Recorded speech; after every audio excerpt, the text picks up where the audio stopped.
নমস্কার বন্ধুরা, রূপাস কিচেনে সবাইকে স্বাগতম। 1 কাপ চিড়ে দিয়ে দারুণ স্বাদের একটা রেসিপি আজকে আমি আপনাদের সঙ্গে শেয়ার করব। এটা আপনারা বাচ্চাদের টিফিনে বা সকালের ব্রেকফাস্টের জন্য বানিয়ে নিতে পারেন। আশা করি আপনাদের ভালো লাগবে। তাহলে চলুন রেসিপিটি দেখে নেওয়া যাক। শুরু থেকে শেষ পর্যন্ত দেখার জন্য আপনাদের কাছে অনুরোধ রইল।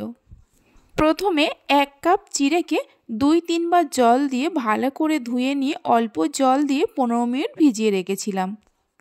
ওজন হিসাবে 200 গ্রাম চিড়ে। দেখুন চিড়েটা খুব সুন্দরভাবে ভিজে গেছে। এবার এই চিড়েগুলো একটা মিক্সির জারের মধ্যে নিয়ে নেব।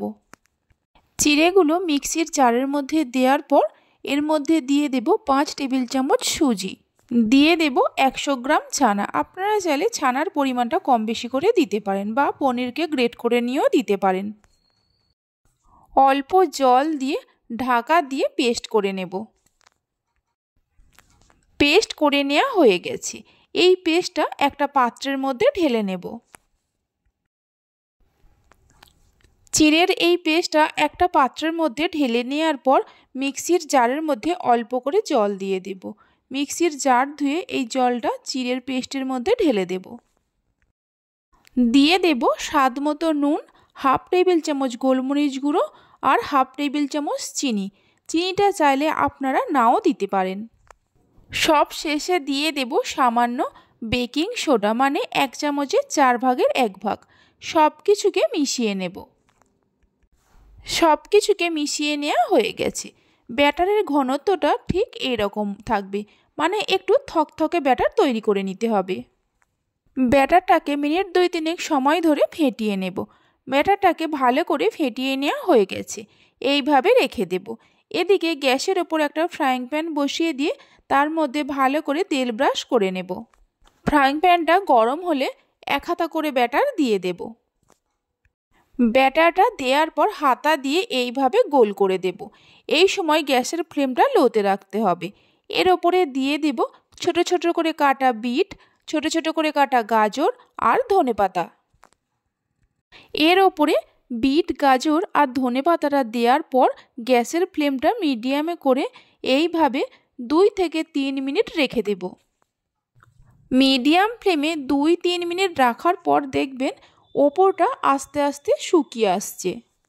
যখনই ওপরটা শুকিয়ে আসবে তখন একটা খুন্তি দিয়ে 4 সাইড এইভাবে হালকা করে ঘুরিয়ে নেব। তারপর এইভাবে উল্টে দেব। উল্টে দেওয়ার পর মিডিয়াম ফ্লেমে আরও 1 মিনিট এইভাবে রেখে দেব। 1 মিনিট রাখার পর এইভাবে ঘুরিয়ে ঘুরিয়ে ফ্রাইং প্যানের মধ্যে যে তেলগুলো আছে তেলের মধ্যে ভেজে নেব। এইভাবে 2-3 মিনিট ভেজে নেব। 2-3 মিনিট ভেজে নেওয়ার পর আবারও এইভাবে উল্টে দেব। উল্টে দেওয়ার পর আরও 1 মিনিট এইভাবে ঘুরিয়ে ঘুরিয়ে ভেজে নেব। 2 সাইড ভালো করে ভেজে নেওয়া হয়ে গেছে। এবার একটা প্লেটের মধ্যে রেখে দেব। আবারও ফ্রাইং প্যানের মধ্যে তেল ব্রাশ করে নেব। ওই একই রকমভাবে সবগুলোকে করে নেব। এই রেসিপিটি খুবই কম তেল ব্যবহার করে তৈরি করে নেওয়া যায় আর খেতেও হয় খুবই সুস্বাদু। এটা আপনারা চাইলে সকালের ব্রেকফাস্টের জন্য বা বাচ্চাদের টিফিন বক্সেও দিতে পারেন। এইভাবে রেসিপিটি একবার বাড়িতে বানিয়ে দেখতে পারেন। আশা করি বাচ্চা থেকে বড় সকলে খুবই পছন্দ করবে। সব কটাকে তৈরি করে নেওয়া হয়ে গেছে। দেখুন কত সুন্দর হয়েছে। একটা আমি হাতের মধ্যে নিয়ে দেখাচ্ছি। দেখুন কতটা নরম তুলতুলে হয়েছে, দেখে নিশ্চয়ই বুঝতেই পারছেন। আজকে আমার এই রেসিপিটি যদি আপনাদের ভালো লেগে থাকে অবশ্যই একটা লাইক করবেন আর আমাকে কমেন্ট করে জানাবেন। ভালো লাগলে চ্যানেলটি সাবস্ক্রাইব করে পাশে থাকা বেল আইকনটি প্রেস করবেন। আপনারা সবাই ভালো থাকবেন, সুস্থ থাকবেন। ধন্যবাদ।